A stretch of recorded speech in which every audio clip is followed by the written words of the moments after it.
Bonjour à tous, bienvenue dans Flight Simulator 2024. Alors aujourd'hui on va faire un petit vol tranquille, une petite mission. Le but ce sera surtout de discuter des dernières cartes graphiques RTX série 50 et vous donner un petit, on va dire, des conseils quant à l'achat de ces nouvelles séries de cartes graphiques d'NVIDIA. Donc on va balayer un petit peu tout ça puisque ça fait quand même maintenant quelques semaines qu'on a pas mal de tests qui sortent et donc on commence à avoir un petit aperçu de ce que l'on peut y gagner, si tant est que l'on peut y gagner quelque chose. Donc on va commencer à faire notre tour de notre petit avion. Voilà. Bon, un joli petit PA28, si je dis pas de bêtises. Ouais. Voilà, donc on va monter tranquillement dans notre avion. Alors je suis à 46 images par seconde, ce qui est quand même pas dégueu. Alors est-ce qu'il y a du mieux parce que ça fait quand même plusieurs semaines que je n'ai pas volé sur Flight Simulator 2024. J'ai plus volé sur Flight Simulator 2020 puisque j'étais assez déçu. Alors comment on va monter? On va monter ou pas? Bon, on va faire ça. Donc on va voir un petit peu si j'ai quelques améliorations graphiques au niveau du terrain et ça va nous permettre de voir un petit peu ce que ça va donner. Okay, on our way.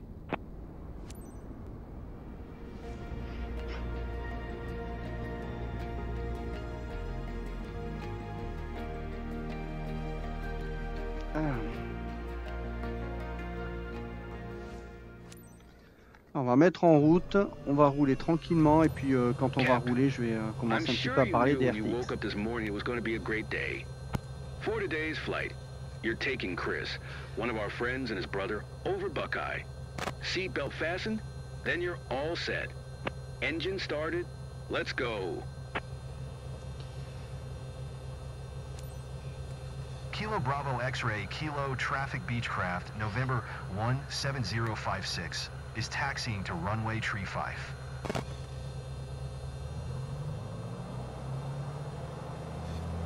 So happy to be flying with you today, Captain.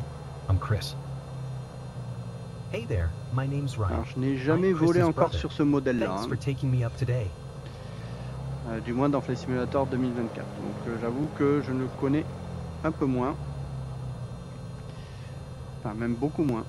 Donc on va découvrir un petit peu ça.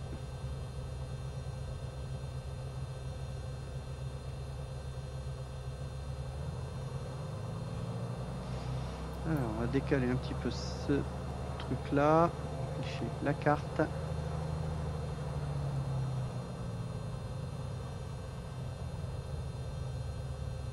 Faire attention à pas faire de rouler trop vite sur le taxiway.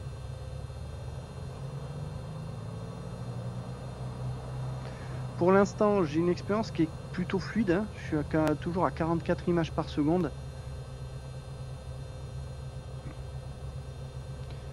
Graphiquement c'est plutôt joli, ça va, on a toujours des arbres qui sont immenses.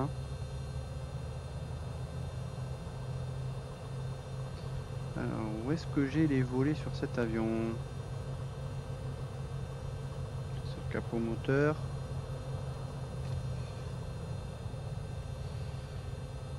Le chat qui miaule toujours, je pense que vous commencez à le connaître.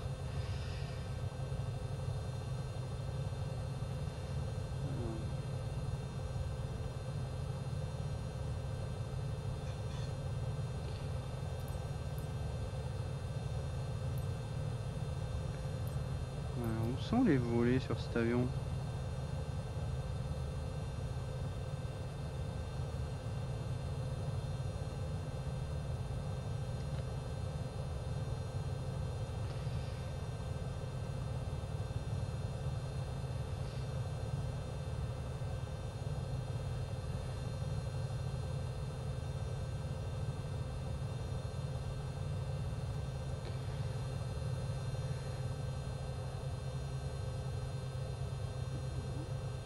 Je cherche toujours les volets.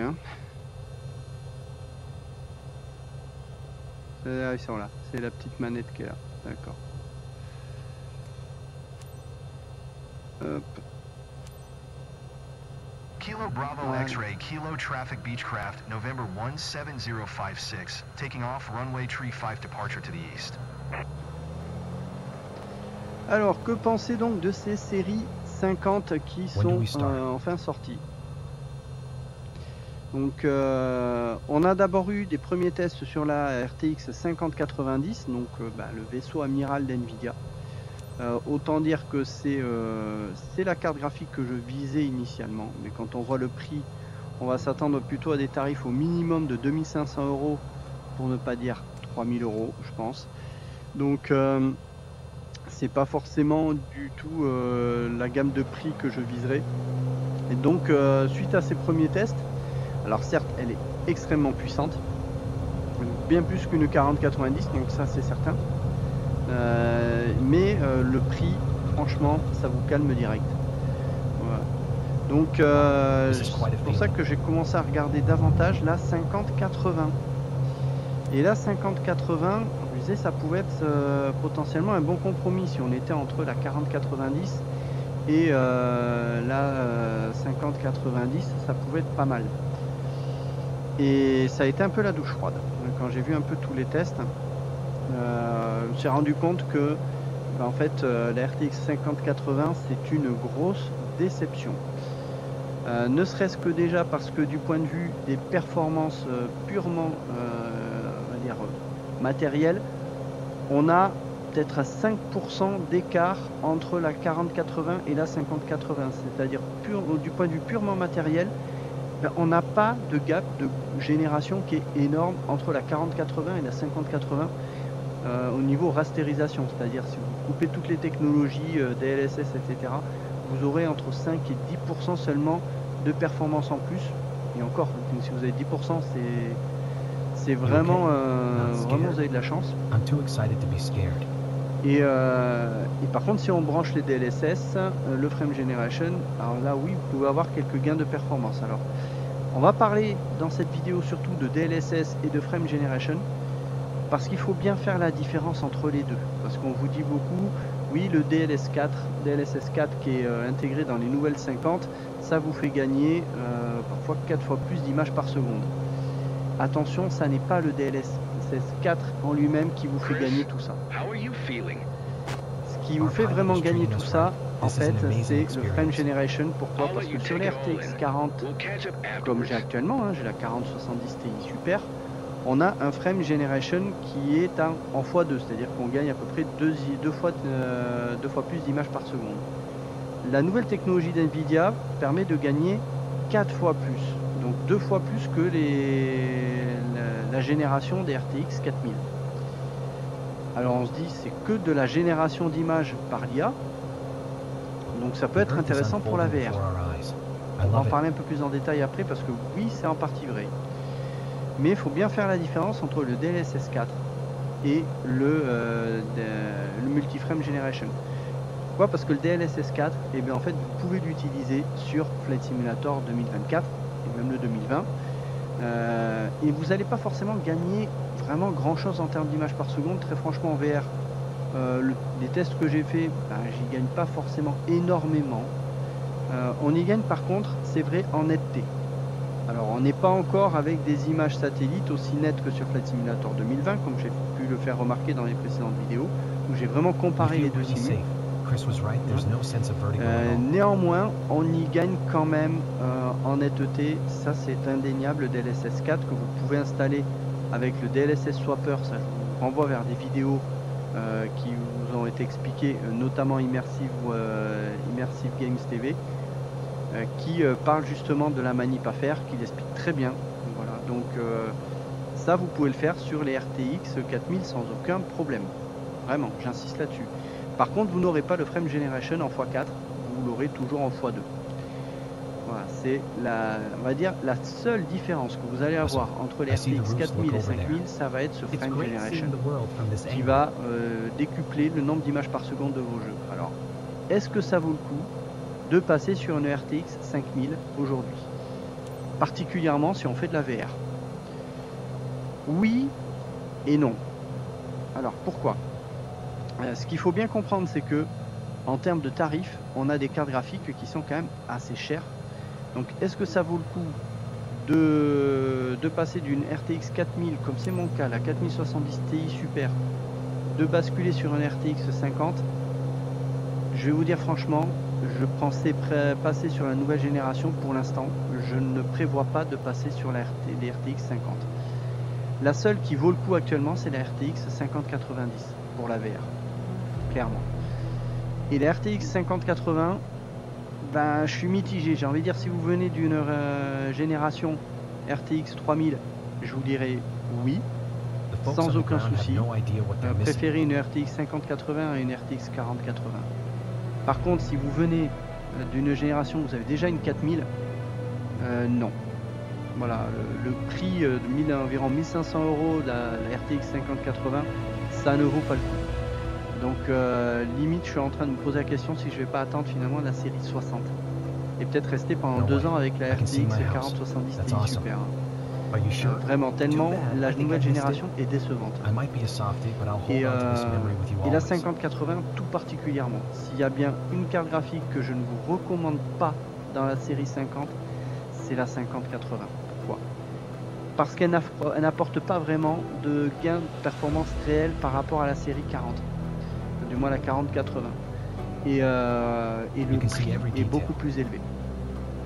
Donc je vous recommanderais dans ce cas-là plutôt de vous orienter vers des RTX 4070 et potentiellement même plutôt la 5070 pardon, Ti qui devrait être plus abordable en termes de prix. Alors ça reste à vérifier, mais on devrait être, je pense, dans les 800 €. Ce qui est à peu près le prix de la 4070 Ti Super que j'ai actuellement. Et par contre là vous allez avoir le DLSS, le Frame Generation x4, et en VR, ouais, ça peut être quand même intéressant. Voilà. Là oui, vous allez potentiellement gagner de la fluidité, perdre peut-être un petit peu en netteté, ce qui va être un peu compensé par le nouveau DLSS 4, mais ça peut être un bon plan. Voilà. Et en termes de rapport qualité-prix, ouais, la 5070 Ti est pour moi le conseil que je vous donne pour les nouvelles générations d'NVIDIA. Mais si vous êtes sur une 4070 Ti Super ou 4080 ou même 4090, ne changez pas. Voilà. Ne changez pas de carte graphique. Ça ne vaut actuellement pas le coup par rapport au prix que vous allez payer. Voilà.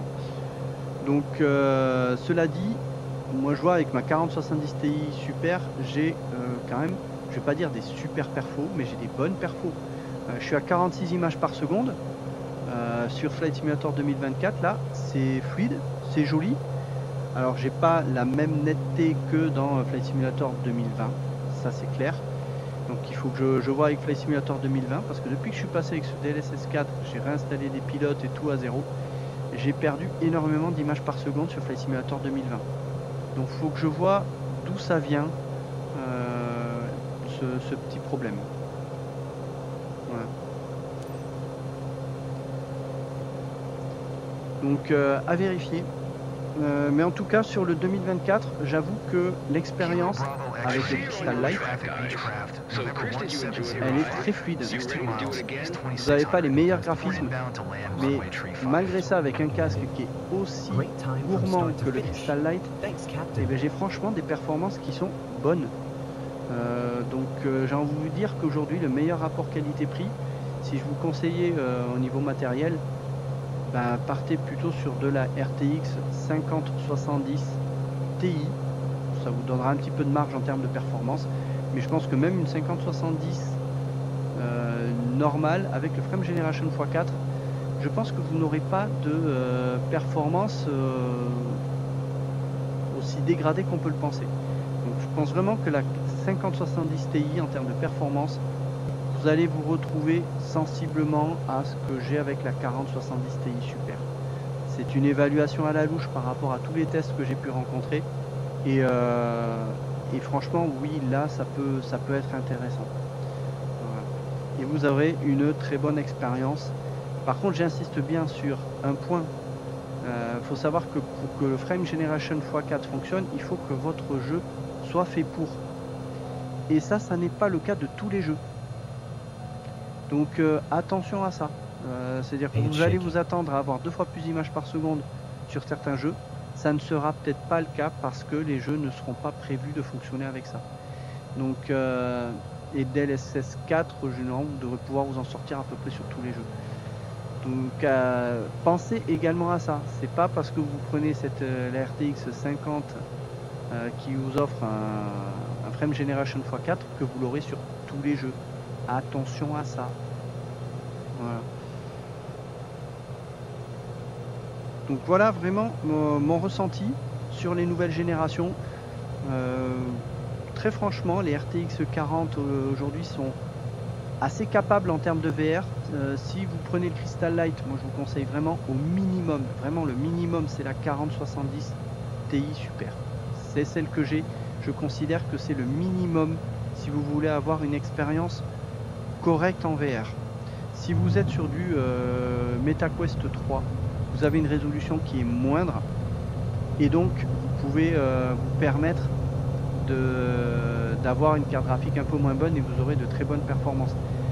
Voilà, donc si vous êtes vraiment avec le Quest 3, j'ai envie de vous dire que vous avez déjà une carte graphique qui vous fait tourner très bien. Ne changez pas sur les nouvelles RTX 50, ça ne vaut pas le coup.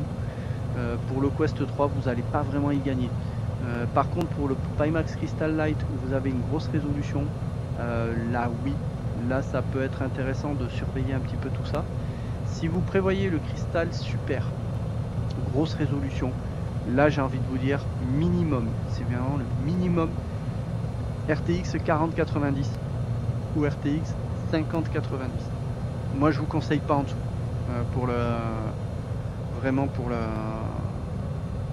pour le Crystal Super. Mais je ne prévois pas de prendre le Crystal Super. Très franchement, je n'en vois pas l'utilité aujourd'hui. Le Crystal Light offre déjà une très très belle image et je préfère me concentrer sur un Crystal Light avec une meilleure fluidité alors qu'on a déjà une très bonne image plutôt que de changer le casque VR. Pour moi le Crystal Light va encore durer au moins 3 ans. Donc voilà vraiment mon ressenti sur les nouvelles RTX. Pour moi, en ce qui me concerne, grosse déception parce que j'estimais pouvoir changer cette année et je ne pense pas que je vais le faire. Voilà. Du moins la 5080 ne m'apportera rien d'hyper intéressant. Donc je compte rester pour l'instant avec la RTX 4070 Ti Super qui est déjà très bien, hein. Elle est déjà très très bien, c'est fluide, c'est pas parfait, ça je le concède, ça n'est pas la meilleure fluidité qu'on pourra avoir, mais c'est déjà franchement bien. Au niveau immersion, vous avez déjà quelque chose qui est très très bien. Voilà, on va rentrer tranquillement au parking, on va voir un petit peu la performance qu'on a fait. Bon, très franchement, hein, j'ai pu discuter, donc je ne me suis pas trop attaché à être parfait dans le pilotage. Mais l'expérience là est plutôt bonne sur Flight Simulator de 2024. Je me serais pas attendu à ça. Kilo Bravo X-Ray, Kilo Traffic Beechcraft, November 17056 is taxiing. Alors il y a certainement une mise à jour qui a été faite, hein, qui améliore certainement un peu la fluidité en VR parce que c'était quand même un gros souci. Alors certains disent que la dernière mise à jour n'a pas vraiment amélioré la VR. Moi je trouve que là ce que j'ai sur les performances c'est quand même mieux. Alors ce qui est un peu trompeur, c'est qu'entre temps j'ai aussi quand même diminué un peu la résolution du Crystal Light. Je suis passé à un rendu qualité à 9.0. Donc enfin 0.9.0 pardon. 0.90, je vais y arriver. 0.9, voilà. Donc j'ai un peu baissé la résolution de façon à gagner un peu en fluidité du fait que d'avoir des performances moindres sur Flight Simulator 2020, et ça faut que j'investigue un petit peu plus. Voilà, on va couper.